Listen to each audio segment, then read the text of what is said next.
നമ്മുടെ ചിറ്റൂർ അണിക്കോടിൽ പുതിയ 2 കുട്ടികൾ ഒരു സംരംഭം തുടങ്ങിയിട്ട് നമുക്ക് എന്താണ് നോക്കാം. ഹായ് ബ്രോ, എവിടെയാണ് നിങ്ങളുടെ വീട്? ചിറ്റൂർ തെക്കേരമോ. എന്താ പേര്? ശ്രീജം. 2 പേര് ഫ്രണ്ട്സ് ആണോ? അല്ലല്ല, അനിയനാ. അനിയനാണോ? എന്താ പഠിക്കുന്നത്? ഞാൻ ഡിപ്ലോമ കഴിഞ്ഞോ. ക്ലാസ് കഴിഞ്ഞോ? ആ. ഇപ്പൊ ഇതെങ്ങനെ തുടങ്ങാനുള്ള കാരണം? എനിക്ക് കൊറേ ഫിറ്റ്നസിനോട് താല്പര്യമുണ്ട്. അപ്പൊ ഇങ്ങനെ ചെയ്യാന്ന് പറഞ്ഞപ്പോ സമ്മറും കൂടി ആയപ്പോ അല്ലേ? അപ്പൊ ഇത് എങ്ങനെയാണ് നിങ്ങൾ രാവിലെയും വൈകുന്നേരം സമയം എങ്ങനെയാണ് നിങ്ങൾക്ക് ക്രമീകരിച്ചിരിക്കുന്നത്? ഒരു 9 മണി വരെ. രാവിലെ 6 മണിക്ക് വരുന്നുണ്ടോ? ഇന്ന് 6:30 എത്തിയിരുന്നു.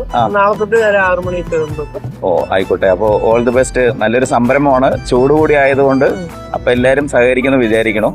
അപ്പൊ നമ്മുടെ പുതിയ അണിക്കോട് ജംഗ്ഷനിലാണ് ഇത് വരുന്നത്. നമ്മുടെ കുട്ടികളാണ്. അപ്പൊ എല്ലാരും ഒന്ന് ഹെൽപ്പ് ചെയ്യണം. ഇവരെ പോലെയുള്ളവരെയാണ് നമ്മൾ എന്തായാലും സഹായിക്കണം. അണിക്കോട് ജംഗ്ഷനിലാണ് ലൊക്കേഷൻ. അപ്പൊ കാണാം.